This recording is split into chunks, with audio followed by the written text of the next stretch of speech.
a plantação, fazendo uma referência também semelhante ao que vai acontecer no livro de Apocalipse nos dias do juízo, dias de fome sobre a terra e dias onde faltarão coisas. E os verbos vão dizer àquele povo: desperta, chora, geme, porque subiu contra a terra uma nação poderosa que tem dentes de leão e uma queixada de leão velho, usando a linguagem de Daniel e de Jeremias na Babilônia. E diz ainda: lamenta a virgem com pano de saco, que era um sinal de humilhação e desconforto, e os seus sacerdotes fiquem entristecidos. Então o Senhor está chamando as pessoas a orar e a clamar pela nação: envergonhai-vos, gemei, porque a vossa colheita pereceu e haverá fome sobre a terra.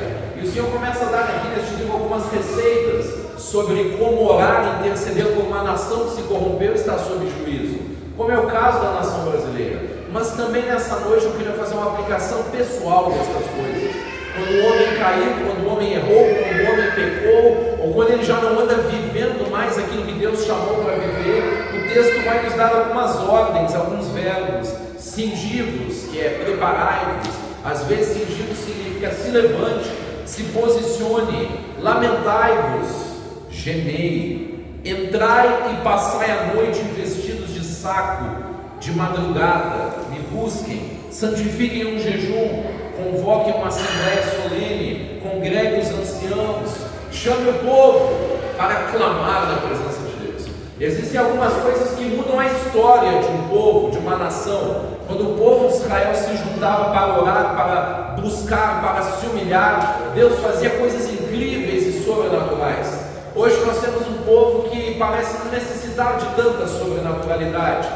Antigamente você via o rosto dos homens de Deus brilharem, a unção das pessoas fazia milagres, a terra se abria, o fogo descia do céu, carruagens de fogo, milagres, coisas incríveis, água brotando da rocha. No livro de Atos você vê os apóstolos curando e ressuscitando, a sombra de Pedro, por quem passasse era curado. Os lenços do apóstolo Paulo eram levados para que a unção que estava sobre aqueles objetos curassem pessoas. Você viu Cristo fazer milagres como ressurreição, curar cegos, abrir ouvido, fazer mudos falarem, paralíticos, tetraplégicos, leprosos curados. A gente via essas coisas acontecer. No período dos avivalistas nós vimos sinais, maravilhas. As multidões enchiam praças e matagais inteiros de pessoas que queriam ouvir o Evangelho e criam. E o dom que acompanha a vida do evangelista é o dom de cura, de milagres.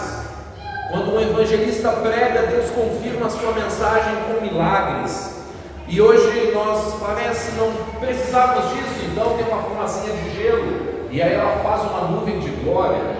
Nós temos um telão com tantas imagens que as pessoas não fecham mais os olhos para se interiorizar. Nós temos jogos de luzes e músicas emocionantes e luzes apagadas, porque a glória não brilha mais nos rostos. Daqui a pouco nós vamos ter hologramas de anjos passando, penso eu, no meio da igreja para substituir a falta de sobrenaturalidade.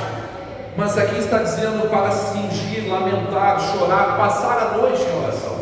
Quando você passa uma noite em oração, o seu corpo está cansado, o seu olho está ardendo e a sua visão espiritual se abre.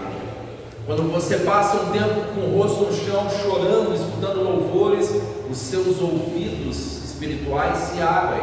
Quando você passa um tempo em oração de guerra e clamando, você sente uma presença, como se fosse uma onda de poder e calor passando pelo seu corpo, pelas suas mãos. E aqui no indicativo de que tem uma autoridade para curar e expulsar demônios em você. Quando você está buscando, de vez em quando você ouve: a minha virtude está com você para curar. Chame as pessoas para serem curadas. Você está pregando e Deus está te dizendo: a vida daquela pessoa está assim, fale isso agora. A unção de Deus se manifesta. Mas o nosso ministério não é só os hermanos. Você está no trabalho, na academia, no condomínio, e o Espírito Santo está dizendo para você: vai lá e fale aquilo para aquela pessoa. Quantas vezes o treino é interrompido, vai lá cuidar de pessoas que a gente reconhece. O ambiente da presença de Deus acontece naqueles que estão estudando a palavra, orando, jejuando, buscando. E o texto em algum momento vai dizer: toque a trombeta em Sião, clame em alta voz no Monte Santo, tremam os moradores da terra, porque o dia do Senhor vem, e ele vem como uma alva. E a visão do profeta faz uma figura como se a neblina lá no horizonte pela manhã, aquela quantidade de neblina que faz você não ver o horizonte. O gaúcho está acostumado, né, gaúcho? Com a geada, você não enxerga 10 metros adiante.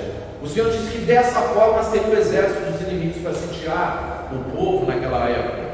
Mas também diz a palavra do Senhor que a misericórdia se renova pela manhã. Também diz que, como a alva, o sol que se levanta, são as boas novas do Senhor que vem pela manhã.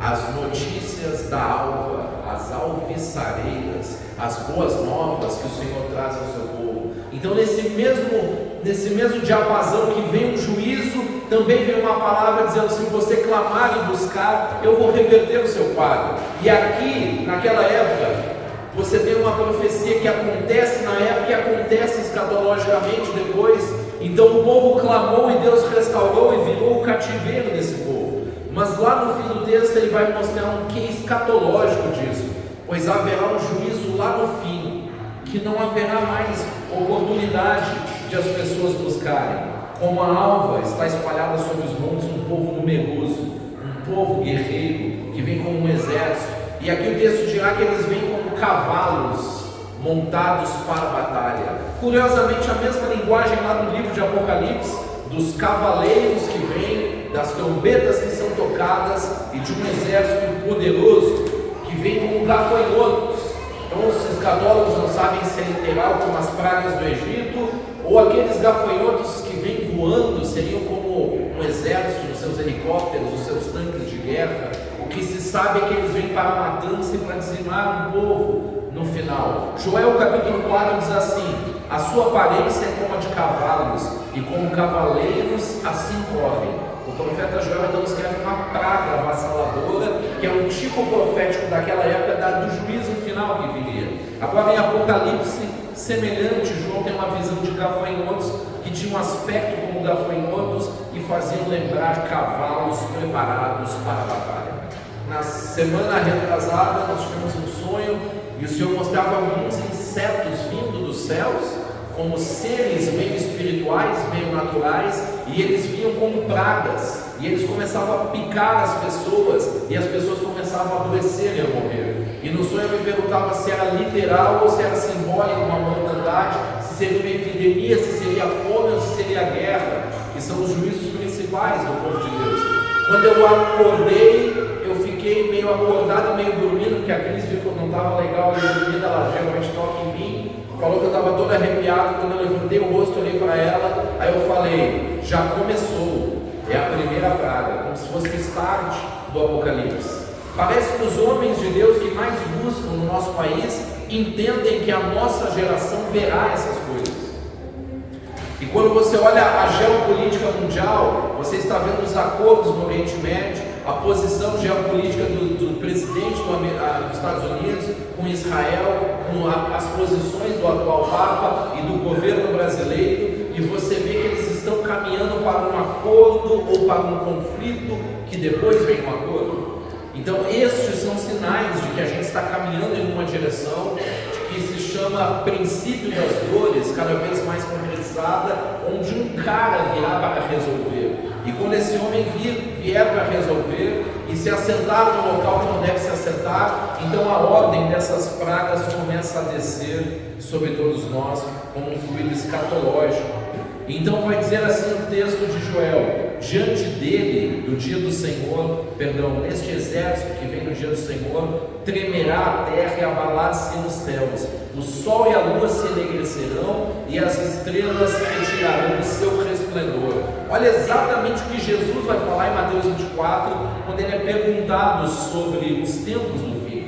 E o Senhor levantará sua voz diante do seu exército, porque muitíssimo grande é o seu arraial, porque poderoso é, executando a sua palavra, porque o dia do Senhor é grande e muito terrível, e quem o poderá suportar? Então, se nós analisarmos o texto de João com o livro de Joel, é como se o inimigo tivesse uma pretensão de levantar um exército na terra para combater Cristo na sua vida. Cristo com poder sobrenatural, com os anjos e muita glória, e os exércitos dos santos arrebatados, os que ressuscitaram e os que vêm nele, se levantando junto. E se a gente for pegar os filmes de Hollywood como uma imaginação possível dessas pessoas, parece que eles imaginam que vão jogar uma bomba nuclear naquele céu que vai se abrir, e cujas mentes das pessoas da Terra estão achando que é uma invasão alienígena, pois nos filmes o céu abre e o inimigo é que vem. Você já reparou? Vem os inimigos dos Transformers, vem o povo lá da Terra do Thor, não é? E aí o herói que está na Terra, que é um ser híbrido transformado com poderes que não vêm de Deus, vem ou de tecnologia, ou de mutação genética, ou de ocultismo, ou de seres extraterrestres. Esses caras vão combater esse povo que está vindo de fora, mas que nos filmes aparece para nós como sendo o lado mal, e nós da Terra deveríamos ficar com esses que estão aqui. Vêm uns de fora às vezes para tentar salvar o nosso planeta, assim como o planeta deles lá fora foi destruído. Parece que é um cenário onde querem convencer as pessoas de que quem vem dos céus vem contra nós e vem para o mal. Então a imaginação flui nessas coisas, a gente não sabe exatamente como virá, mas sobre como nós esperamos e como nós discernimos esse tempo. O nosso tempo foi falado sobre Jesus, e Jesus disse lá aos fariseus do seu tempo: vocês sabem olhar o céu e dizer se vai chover, mas não sabem discernir o tempo que vocês estão vivendo, porque o próprio Messias que vocês esperam e para quem vocês cantam nos vossos cultos está aqui, e ao invés de reconhecê-lo, vocês querem matá-lo. Então era a função dos sacerdotes olhar o Messias se ele cumpriria os sinais. O cego enxerga, o surdo ouve, e aos pobres é pregado o evangelho, os mortos ressuscitam, os leprosos são purificados. Tudo estava na lei. E quando João Batista pergunta: és tu aquele que haveria de vir? João Batista tinha profetizado que aquele era o Messias, mas as angústias da perseguição fazem parecer que o que a gente acreditou nem sempre está tão certo, né? Porque a esperança que se retarda adoece o coração, e às vezes aquilo que Deus falou pelo decurso do prazo parece que Deus não falou. Mais ainda na nossa geração acostumada a uma notificação repetidas vezes. O cara que te vende o curso todo dia te lembra que lá naquele dia é o seu último prazo de comprar o curso e entrar. Toda hora alguém diz assim: tem uma festa, mas você não precisa memorizar a data não, porque vai vir várias notificações. Deus não é assim. Deus é tão incrível e poderoso que se Ele falou uma vez, está falando. Então Ele anunciou sobre essas coisas, e João Batista está angustiado, e os fariseus tinham a função de dizer: aquele é o Messias, porque ele cumpre todos os sinais da Escritura.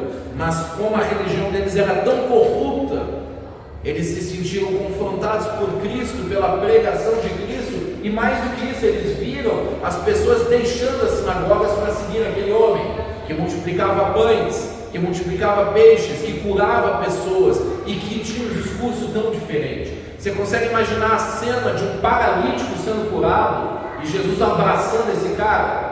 Você consegue imaginar a cena de uma mãe que estava com um filho sendo levado no caixão e ele manda parar, e todo mundo: o que esse cara pensa que é? Ele tem tanta certeza de quem ele é e do que ele ouviu de Deus na madrugada que ele ficou orando, que ele manda levantar e se levanta. Então essas pessoas começam a ficar encantadas com esse cara e começam a seguir esse cara e perguntam: quando vai ser o dia onde o Senhor vai reinar definitivamente sobre nós? E ele diz: não achem que é agora, porque o reino de Deus não vem agora com visível aparência. No momento, meu reino não é deste mundo. O reino de Deus é interior, é ali dentro do seu coração. Então essas ferramentas da graça que o profeta Joel fala, o jejum, a oração, a adoração, a decisão de fazer a sua carne morrer acerca do que a Escritura diz que é errado. Não o que eu acho que é errado, mas eu creio que a Escritura diz que é errado, eu começo a obedecer, minha carne começa a morrer, os meus olhos começam a se abrir, os meus ouvidos começam a se abrir, e já não é mais porque o cara da igreja disse, mas eu mesmo estou conhecendo ele, eu mesmo estou começando a senti-lo, a ouvir, e ele prova a sua existência ao que crê. O texto de Jesus mais lindo talvez vai dizer: aquele que crê em mim, do jeito que diz na Escritura, eu me manifestarei a ele, eu me manifestarei a ele. Como disseram sobre Jesus, já não é mais porque alguém nos contou, mas nós mesmos temos visto que tu és o Cristo, Filho do Deus vivo. Ora, esse homem recebe adoração. Nenhum homem de Deus da Bíblia aceitaria um culto que não fosse ao Criador. Ele não repreendia as pessoas quando o adoravam. A mulher derrama um vaso de alabastro, a outra lava os pés dele com lágrimas e enxuga com seus cabelos. As pessoas o adoram. Os fariseus perguntam: diga-nos se és tu o Cristo. Ele disse: eu já disse, e vocês não acreditam, porque sois incapazes de ouvir a minha palavra. Por que não podem ouvir a palavra? Por que o povo do tempo de Joel não pode ouvir a palavra? Porque o coração se endureceu tanto com o pecado, que a mente perdeu a capacidade de discernir o certo e o errado. Ouvem, mas não escutam. Veem, mas não enxergam. Raciocinam, mas não entendem. E não se convertem com o coração para ser por Deus curado. A palavra cura na Bíblia é a mesma para a salvação. Sozo. E quando a gente fala de uma pessoa que tem sanidade, a gente diz que ela é sã. E quando fala de um homem de Deus santo, diz que ele é um são, o São Paulo, o São Pedro. O santo e o que tem sanidade mental e discernimento são a mesma pessoa. É a mesma palavra. Para discernimento, sanidade, cura do corpo, que é o são, e o santo, são a mesma palavra. A Escritura diz que Deus nos cura dos nossos pecados e nos cura das nossas enfermidades. Esse é o nosso Senhor Jesus que vem e se manifesta. Sois incapazes de ouvir a minha palavra, porque o coração desse povo está obscurecido. Eles ouvem de má vontade, eles resistem.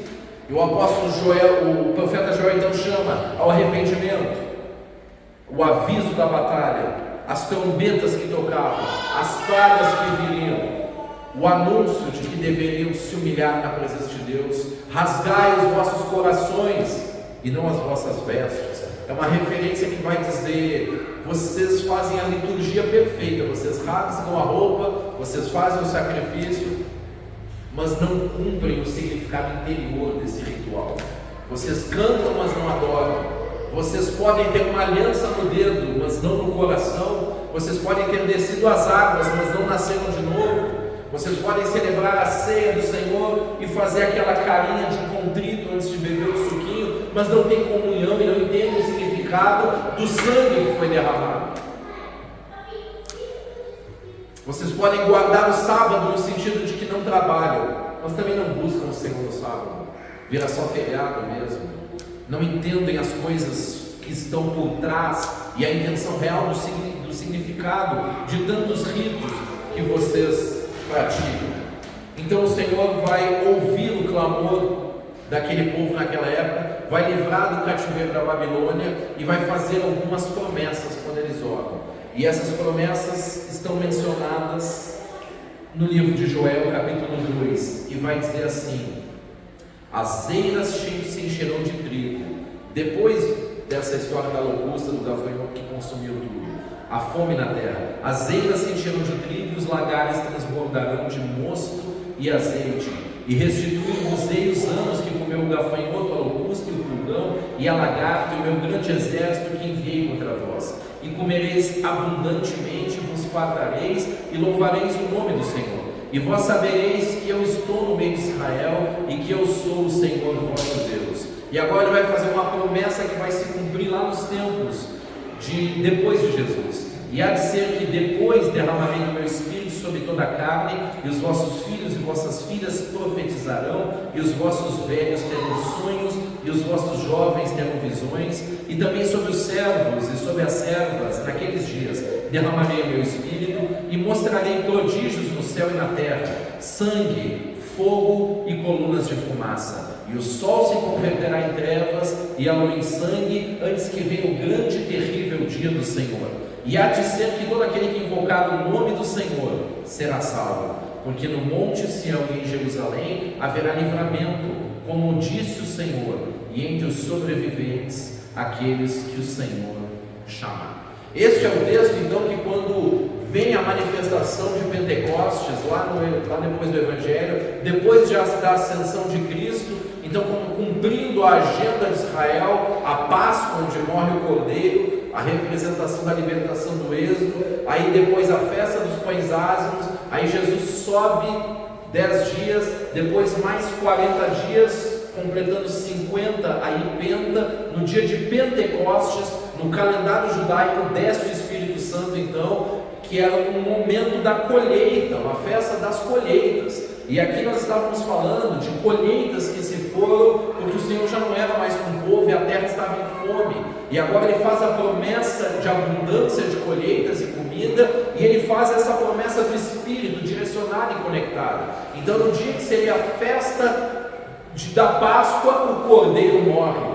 No dia que seria a questão das primícias, o Senhor Jesus sobe aos céus, e 40 dias depois, na festa de Pentecostes, o Espírito Santo é derramado para as colheitas. Então a colheita de almas que vai acontecer aqui pelo derramar do Espírito, mas não é de qualquer jeito. Os apóstolos estavam fazendo a mesma coisa que Joel mandou fazer o povo. Eles estavam esperando em Jerusalém até que do alto fossem revestidos de poder. Eles estavam em oração, em jejum e em busca.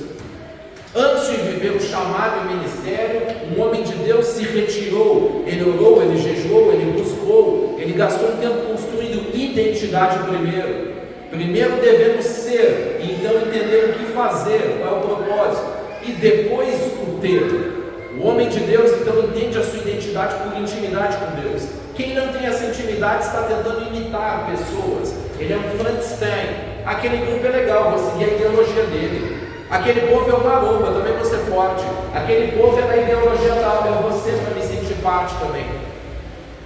Então ele tenta possuir, ele tenta ter, para colher da opção, da opinião das pessoas, o seu senso de pertencimento, identidade, sentido, direção e propósito.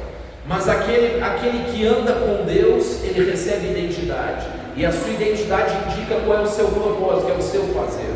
O profeta sabe o seu fazer. O homem de Deus sabe o seu fazer. Um coach no máximo pode mapear suas competências, habilidades e atitudes e ver quais são as suas aptidões e encaixar numa profissão.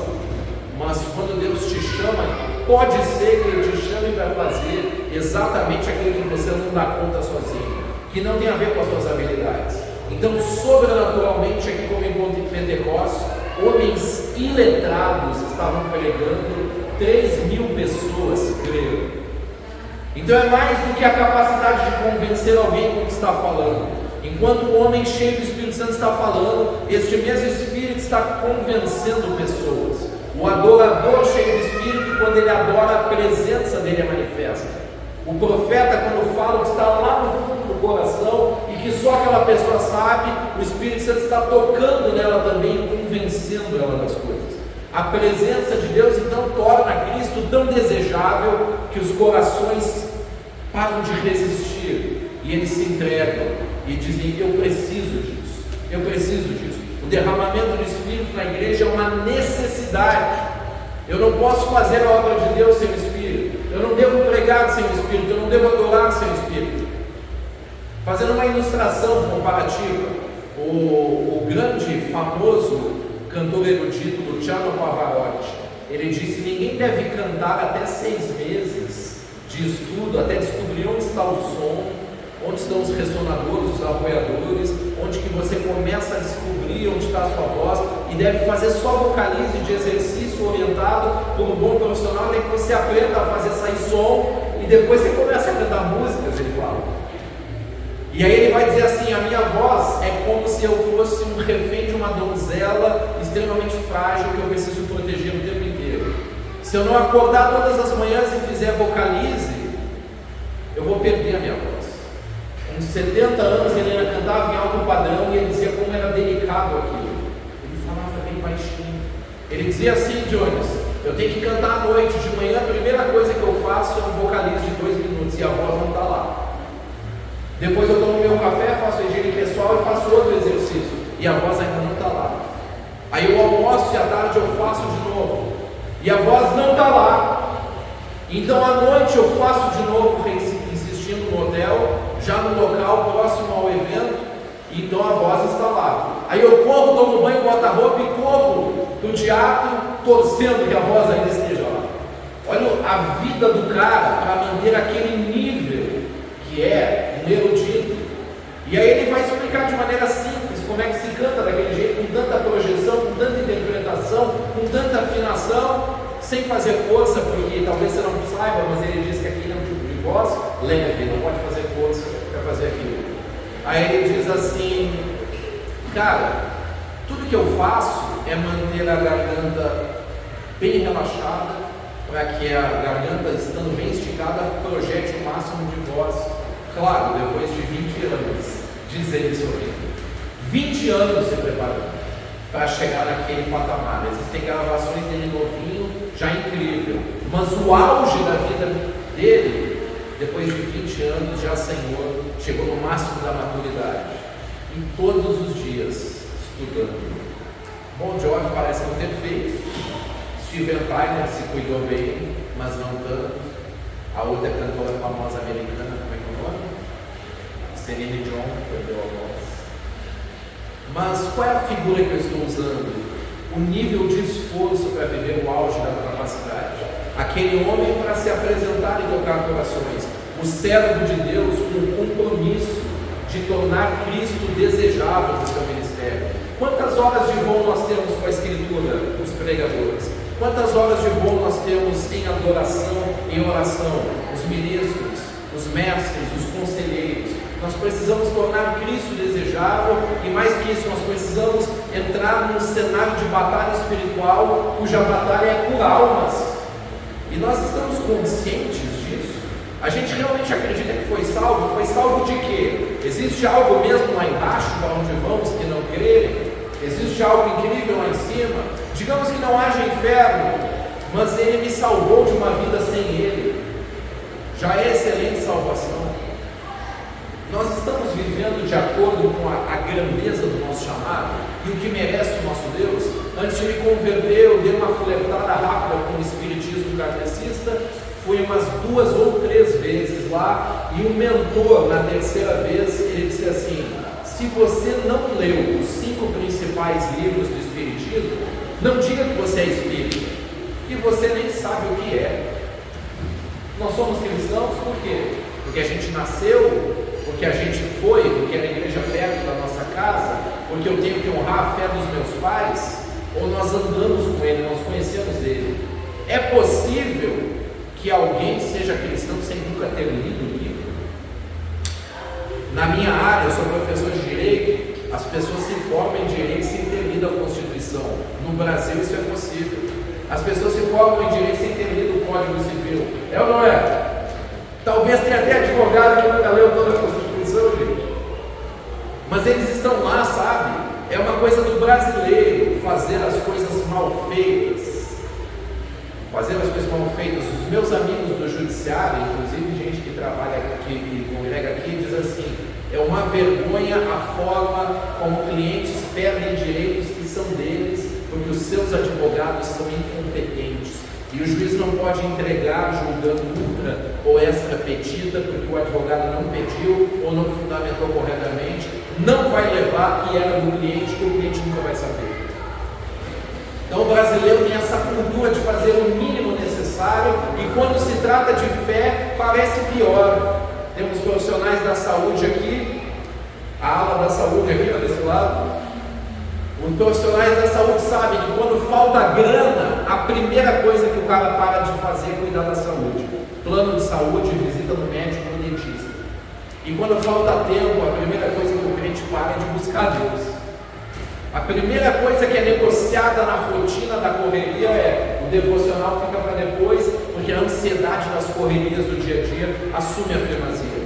E sabe qual é a história de todo esse povo que cai, que se desvia, que ama o pecado? É que parou de desfrutar das delícias da intimidade do Espírito Santo. Ir para o culto se tornou uma coisa tão engessada. Eu posso fazer isso sem pensar. Mano Jones, quando você aprende meditação transcendental antes de se converter, aqueles mantras são como ondas sonoras, sabe? Você passivamente deixa ela no stand-by, e aí você está aberto e canalizando uma frequência para espíritos se manifestarem na sua vida. Aquilo que eu faço sem pensar, aquilo que eu faço repetidas vezes, faz com que eu não precise mais pensar no que eu estou fazendo. É por isso que a Escritura diz, Deus, cantai ao Senhor um cântico novo, Pense no que você está fazendo. Uma nova experiência, um cântico novo. Uma busca atual, um cântico novo. Eu não posso viver das experiências do passado. Onde estão meus sacrifícios pacíficos agradáveis a Deus? Onde está o meu prazer de passar uma noite em oração? Onde está aquela paixão que deixa de ir na academia para ficar com o Senhor? Que deixa de fazer alguma coisa aleatória para estudar a palavra? Essa paixão ardente está faltando no nosso povo. A gente sabe convidar as pessoas para ir para o culto, mas já não tem mais paixão para falar da nossa vida com Ele e tornar o Cristo desejável. Nós precisamos reacender essa chama. Sabe, eu posso tentar provar como teólogo que Deus existe, mas se nós orarmos de todo o coração, Ele mesmo vai provar com a presença dEle que Ele existe. Ele mesmo vai tocar as pessoas, Ele mesmo vai manifestar o seu amor. Então, para encerrar a nossa caminhada na mensagem aqui, o Senhor vai falar do juízo nos dias do fim. E Ele vai usar como figura o Vale de Josafá. O Vale de Josafá é um local onde tinha um cemitério. E vai dizer que ali Deus vai trazer juízo ao ímpio. E o juízo final na terra se manifestará lá. E Ele vai pisar o lagar, que é onde se pisa uvas para fazer vinho. E essa figura do pisar o lagar é como se o vinho derramado fossem as pessoas que vão morrer nas guerras entre os próprios seres humanos se matando. A figura de Apocalipse, sob o mesmo sentido, é que o sangue vai subir de tanta matança que vai chegar até a altura dos freios dos cavalos na terra onde acontece esse juízo. Aí a pergunta inevitável que os liberais fazem: que Deus é esse? Que Deus é esse, Marcos? Que Deus é esse que deixa morrer tanta gente? Ou mais, que faz morrer tanta gente? Será que Deus é ruim assim? Porque se por definição Deus é bom, e o Deus bíblico ordena a morte, logo Deus não existe. Porque se por definição é bom, esse ser que faz isso não pode ser Deus, dizem os ateus. Então o ateu mais famoso do mundo atualmente, que é Yuval Noah Harari, ele vai dizer assim: não é que Deus não existe, Ele existe e é mau. Essa é a definição do verdadeiro ateu. O problema do mal no mundo, tantos profetas trazendo juízo. Se Deus sabia que esse mal ia acontecer, por que Ele permitiu? Por que Ele me fez? Mateus, você consegue imaginar você dizendo para o seu filhinho assim: filho, estuda, só que eu já sei que você não vai estudar e vai ser reprovado mesmo, então deixa para lá. Você consegue imaginar, mesmo que você tivesse a consciência no futuro de que ele não vai fazer? É como se quando você diz assim, estuda, a chance real de estudar não acontecesse, porque você mesmo matou aquilo dizendo uma palavra. Então Deus chama as pessoas para a vida, e Ele não se deixa levar pela maldade que Ele sabe que vai ter lá adiante, porque Ele é imutável, Ele é criador, Ele é doador de vida, Ele é misericordioso, Ele é dadivoso. Então Ele entrega a vida e diga: faça o bem para que vivas. Faça o bem, eu te proponho a vida para que vivas. Então as pessoas perguntam: por que tem mal? Mas essas mesmas pessoas acham que Deus não tem que se meter e deixá-las livres para fazer o mal. E quem é que faz o mal? É Deus ou é as pessoas? As pessoas fazem o mal umas para as outras. Deus diz: não mate, Deus diz: não estupre, Deus diz: não traia, Deus diz: não adultere, Deus diz: não diga falso testemunho, não cobice a mulher do seu próximo, não cobice as coisas do seu próximo, não fale agressivamente com o seu próximo, fale em amor. E essa maldade vai crescendo, crescendo e crescendo. Será que um juiz é mau quando põe um assassino na cadeia? Será que o delegado é mau quando prende um criminoso? Ou ele seria mau se deixasse isso passar? Se o servidor público da justiça deixar passar, ele está cometendo um crime de prevaricação. Ele deveria agir e não agiu. Ele deveria agir em nome do Estado, protegendo a verdade, o bem, e ele não agiu. Então, quando você vê o mal e não faz nada, você se coliga com o mal. Quando Deus assiste o mal, Ele manda avisos, e avisos, e avisos, e avisos, e avisa os profetas, e os profetas iam, e eram mortos por esse povo. Então o texto de Crônicas, sobre os quais profetizou Joel, vai dizer assim: não havia mais o que fazer, não havia mais remédio. Então Deus veio e destruiu o povo, o ambiente político, as colheitas e principalmente o culto. destrói o templo e manda parar tudo, porque quando isso acontecer, eles vão se arrepender. Quem ama o pecado vai para o pecado, quem é capaz ainda de se arrepender vai se arrepender e vai me buscar, e eu vou restaurar todas as coisas. E aqui é o caminho para o fim da mensagem. Quando vem o juízo, aqueles que são de Deus, mas tropeçaram, se arrependem, mas aqueles que são perversos apenas se arrependem de ter sido pegos. Eles se arrependem da dor da consequência. Depois eles aprimoram a dissimulação para não ser pegos da próxima vez. Por isso o texto diz: quem é sujo, suje-se mais. Mas quem ama o Senhor, trate essa vida com Deus como tão preciosa que ele diz: Senhor, os meus pais erraram, os líderes erraram, mas o Senhor é digno da minha obediência. Eu te dou meu coração, eu te dou a minha vida, eu peço perdão pelos meus pecados. E aí as ferramentas do jejum, da oração, da graça, da adoração, da busca de madrugada, do estudo da Escritura, vai mudando o que está na mente, vai mudando o que está no coração e vai mudando os hábitos. O telhado espiritual vai mudando, a opressão espiritual vai sendo desalojada, e não raras vezes a alma é curada e o corpo é curado das doenças. Não raras vezes as pessoas que estavam no leito são curadas. Não raras vezes as pessoas que tinham alguma enfermidade são libertas dessa enfermidade, porque se posicionam. O que Deus honra na vida espiritual é aliança e posicionamento. Deus, eu assumo contigo o compromisso de andar na tua palavra, porque o Senhor é maior do que eu, e eu me submeto, porque tu és digno disso.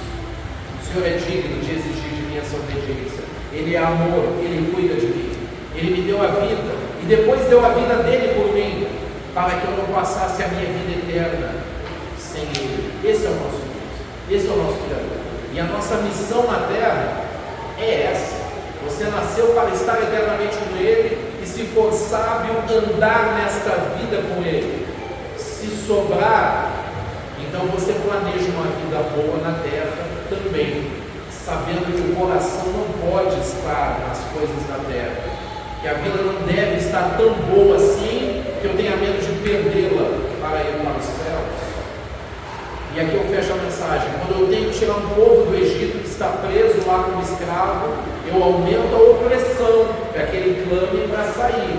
Quando eu tenho que tirar um povo da terra em arrebatamento, eu mando tribulação para que não seja bom estar aqui, eles clamem para sair. Quando eu trabalhava num lugar, o Senhor disse assim: esse lugar já está pequeno demais para você, o que eu tenho para você é maior. Vem a perseguição para eu sair. É assim que funciona. Então, quando a coisa vai ficando difícil, fica muito claro para nós qual é o nosso lugar. Somos peregrinos. Essa é a festa dos tabernáculos. Você anda em tendas, porque você não tem morada fixa. Aqui não é o seu lugar. Quando o povo vê Jesus glorificado, o apóstolo diz: vamos fazer tendas e ficar aqui para sempre. Ficar estagnado para sempre não é avivamento. Avivamento é ter a experiência no monte e descer para cuidar do povo que não dá conta de subir no monte, que não dá conta de subir onde Moisés subiu. A gente vai lá e conta para eles, desce com o rosto brilhando, torna Cristo necessário e desejável, e quem sabe um, outro ou mais outro vão desejá-lo ao ponto de encontrar na intimidade, vão ser cheios do Espírito e vão fazer a vida de quem está por perto melhor, mais livre, mais suave, sem julgo religioso, mas com verdade espiritual. É isso que Deus espera de nós. O avivamento então não é uma reunião que não acaba a cantoria, mas o avivamento é aquilo que acontece depois da reunião, ou depois do quarto, com a porta fechada, onde você se levanta com novas posições, com um toque sobrenatural do Espírito, e o propósito da sua vida está bem claro. Eu vivo para Ele, eu sei quem eu sou, sei o que devo fazer, e ainda hei de ter o que Deus prometeu que eu tenho. O tolo do mundo, ele ainda não sabe quem é e nem o que fazer. Alguém vai arrumar para ele o que fazer. Então ele vai trocar os tesouros da identidade por prazeres imediatos para colher da opinião das pessoas a validação que diz: tá bom, você é da nossa galera, você vive como nós, se sinta parte, mas a alma ainda está lá, buscando as respostas. Amém? Vamos ficar de pé.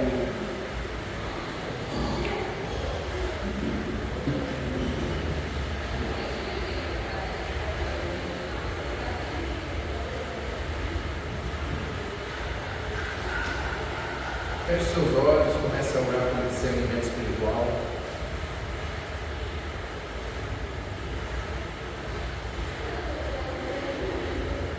Peça ao Senhor que te dê discernimento espiritual.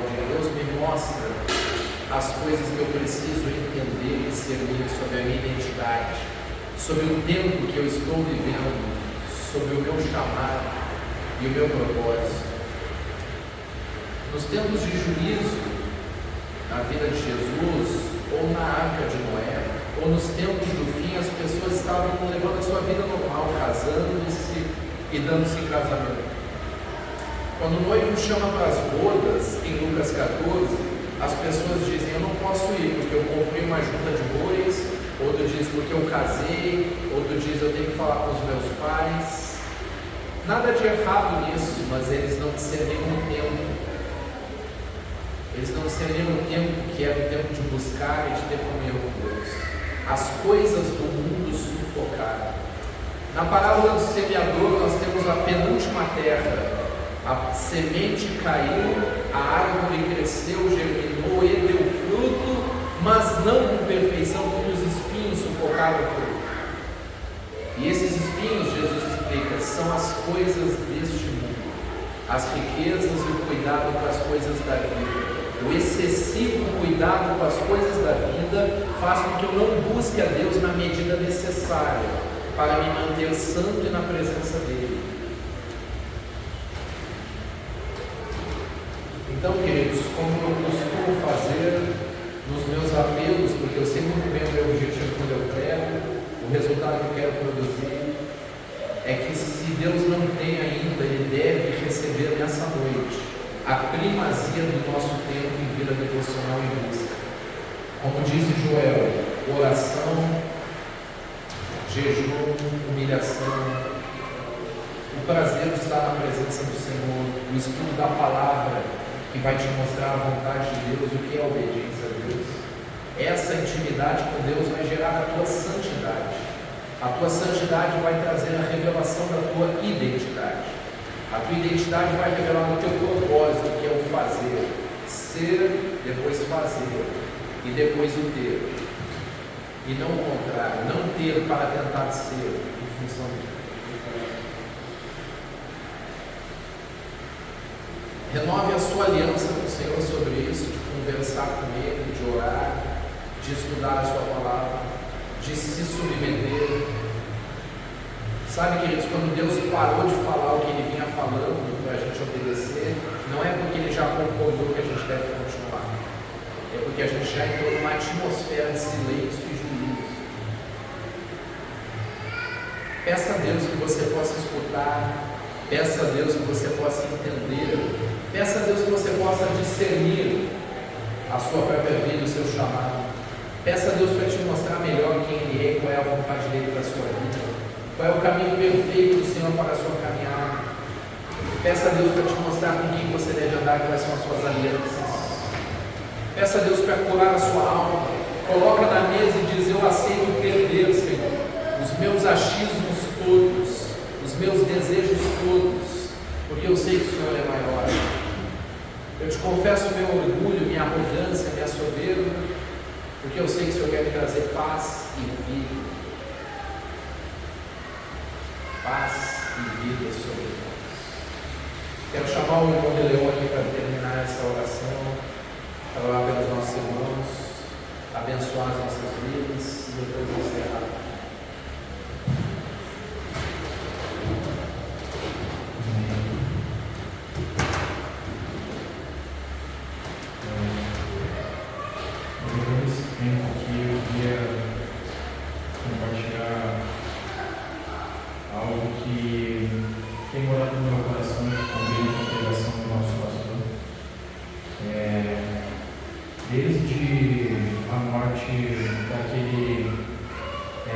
cristão americano, Charlie Kirk,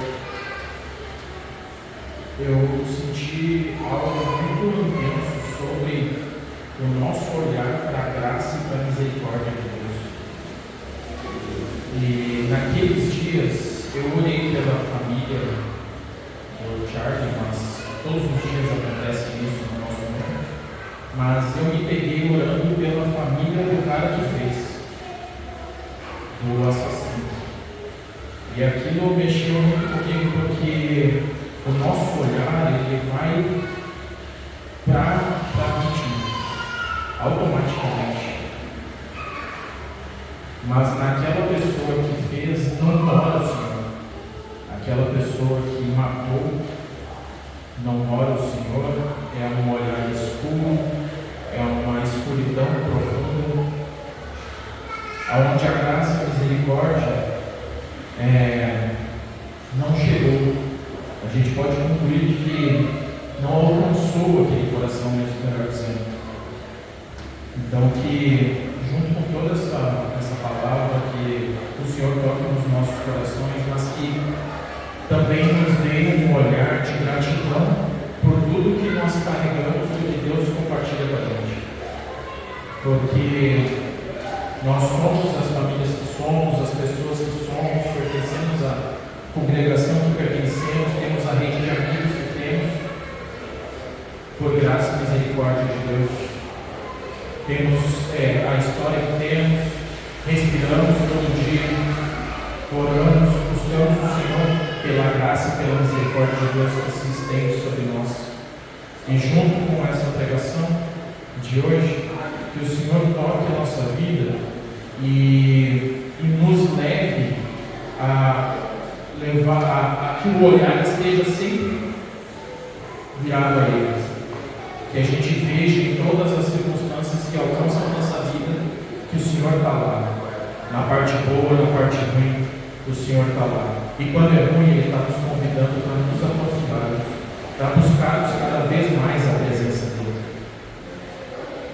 Senhor, eu te agradeço por esse dia, te agradeço pela tua graça, pela tua misericórdia. Te agradeço, Senhor, por alcançar os nossos corações. Te agradeço, Pai, porque nós somos conhecidos como filhos do Senhor. E que o nosso olhar esteja para isso, Senhor. Que nós busquemos, junto com a nossa identidade, aplicar todo esse amor que você já estendeu sobre nós. E que a gente lembre todos os dias da tua graça, da tua misericórdia para cumprir o teu propósito para nossas vidas, o teu chamado para as nossas vidas, Senhor. Eu te agradeço por fazermos parte, Senhor, de uma congregação sadia, onde a palavra ela reina, Senhor, onde a tua palavra é a voz da nossa congregação, Pai. Nós não precisamos de mais nada a não ser ter uma palavra pura, simples, coerente com aquilo que você quer. É isso que eu te agradeço, Pai, por estender a graça e a misericórdia sobre a nossa igreja, sobre a vida do nosso pastor Laura, pela vida da Cris, de todos que estão aqui, que fazem parte dessa congregação, Senhor. Que nós voltemos o nosso olhar para Ti, para alinhar aquilo que você quer de nós. Que as coisas do nosso dia, das nossas vidas, estejam em primeiro lugar alinhados com a Tua vontade. É isso que eu te peço e te agradeço, Senhor. Em nome de Jesus. Amém.